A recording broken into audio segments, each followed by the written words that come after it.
வணக்கம் friends, SM tech info Tamil சேனலுக்கு உங்களை அன்போடு வரவேற்கிறேன். நம்ம சேனலுக்கு இப்போ தான் ஃபஸ்ட் டைம் பாருங்க அப்படின்னா மறக்காமல் சப்ஸ்கிரைப் பண்ணிக்கோங்க. நம்ம வீடியோ லைக் பண்ணி பாருங்கள், உங்கள் ஃப்ரெண்ட்ஸுகளுக்கும் ஷேர் பண்ணுங்கள். நம்ம மொபைல் சர்வீஸ் மட்டும் இல்லாமல் amplifier assemble, home appliances service, அதுபோக என்னால் முடிஞ்ச அளவுக்கு யூஸ்ஃபுல்லான டிப்ஸ் நிறையா வீடியோ நம்ம இந்த சேனலில் அப்லோட் பண்ணிகிட்டு இருக்கோம். ஸோ மறக்காமல் சப்ஸ்கிரைப் பண்ணி எல்லா வீடியோ பார்த்து யூஸ் பண்ணிக்கோங்க. இந்த வீடியோவில் நம்ம ஒரு Oppo A16 மொபைலுக்கு எப்படி டிஸ்பிளே மாற்றலாம் அப்படிங்கிறத பார்க்கலாம். ஸோ இதுக்கு இப்போ பேக் டோர் பார்த்தீங்க அப்படின்னா சும்மா ஒரு சின்ன பிளாஸ்டிக் தான் கொடுத்துருக்காங்க. ஹீட் நம்ம ரொம்ப அப்ளை பண்ணோம் அப்படின்னா அது வந்து இலகிரும்.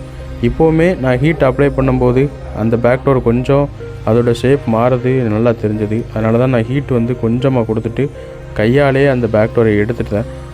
ஏன் அப்படின்னா அப்புறம் கடைசி மாட்டும் போது அங்கங்கே கொஞ்சம் தூக்குறாப்பில் இருக்கும், அது பார்க்குறதுக்கு நல்லா இருக்காது. ஸோ முடிஞ்சளவுக்கு ஹீட்டை கம்மியாக அப்ளை பண்ணிவிட்டு கையாலேயோ ஓப்பனராலேயோ அதை நான் எடுத்துருந்தேன். ஸோ பாருங்கள், நம்ம பேக் டோரை எடுத்தாச்சு. இப்போது இது சென்டர் ஃப்ரேம் கான்செப்ட்டு, அதனால் ஸ்க்ரூவை கழட்டினா தான் சென்டர் ஃப்ரேம் நமக்கு தனியாக வரும். அதுக்கப்புறம் தான் நம்ம பேட்ரி ஸ்ட்ரிப்பெல்லாம் கழட்டிட்டு டிஸ்பிளே ஸ்ட்ரிப்பை கழட்ட முடியும். ஸோ நம்ம எல்லா ஸ்க்ரூவையும் கழட்டிக்கலாம்.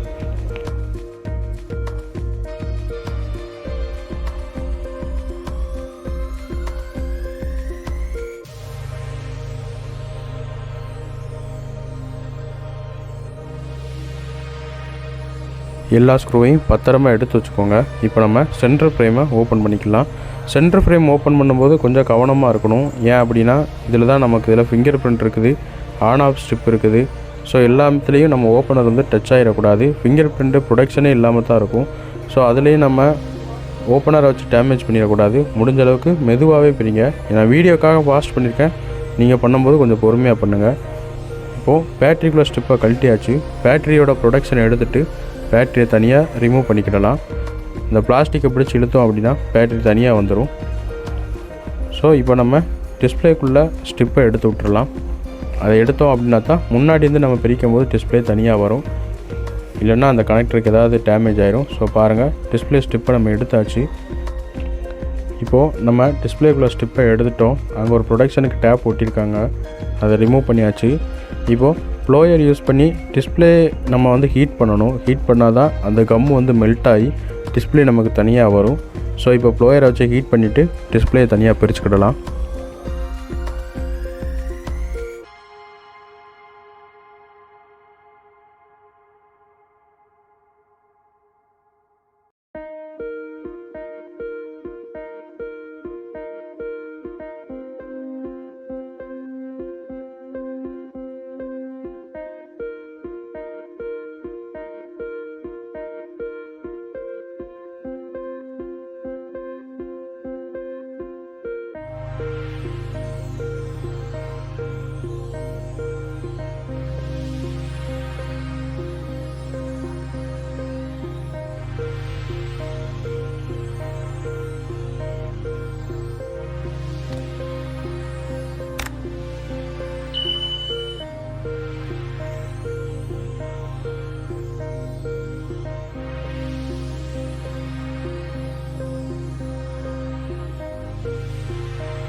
ப்ளோயர் யூஸ் பண்ணி ஹீட் பண்ணிட்டாலே போதும், மெல்ட் ஆயிரும். அப்படிங்கிறதுனால ஈஸியாக நமக்கு வந்து டிஸ்பிளே பிரிஞ்சு வந்துடும்.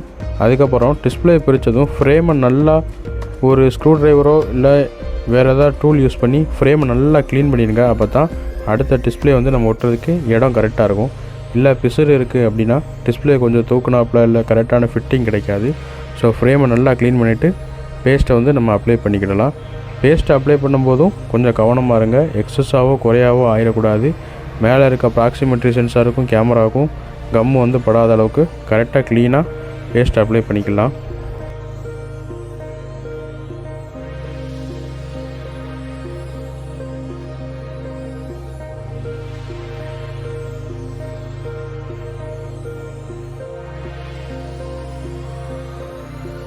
அவ்வளோதான், நம்ம பேஸ்ட் அப்ளை பண்ணியாச்சு.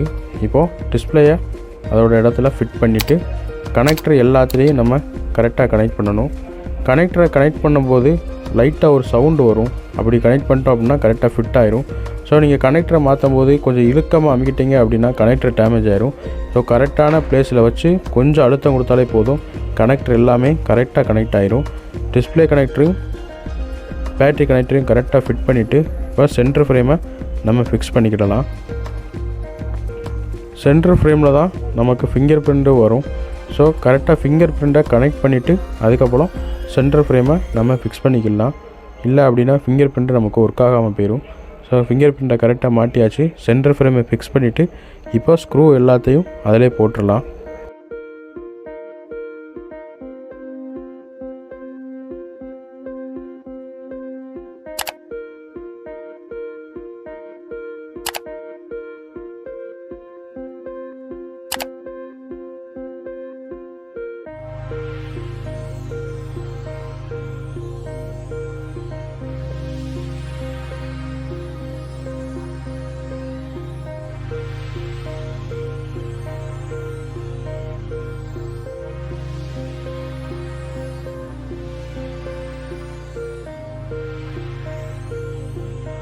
ஸ்க்ரூ எல்லாமே போட்டாச்சு. டிஸ்பிளேயும் ஒரு தடவை செக் பண்ணியாச்சு.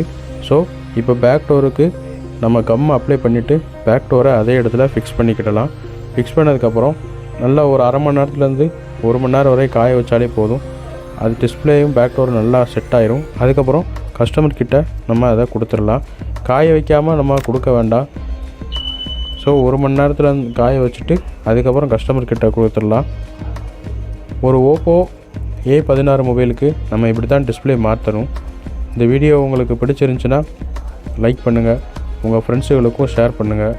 எந்த டவுட் இருந்தாலும் கமெண்ட் பண்ணுங்கள், அதுக்கான பதில் நான் உங்களுக்கு சொல்லுதேன். நம்ம சேனலில் mobile service, amplifier service, home appliances service எல்லாமே சொல்லி கொடுத்துட்ருக்கோம். ஸோ மறக்காமல் அது எல்லாத்தையும் பாருங்கள். ஒவ்வொரு வீடியோலையும் ஒவ்வொரு ஐடியாஸ் உங்களுக்கு கிடைக்கும். கண்டிப்பாக உங்களுக்கு யூஸ்ஃபுல்லாக இருக்கும். நம்ம நெக்ஸ்ட் வீடியோவில் பார்க்கலாம் ஃப்ரெண்ட்ஸ். தேங்க்யூ.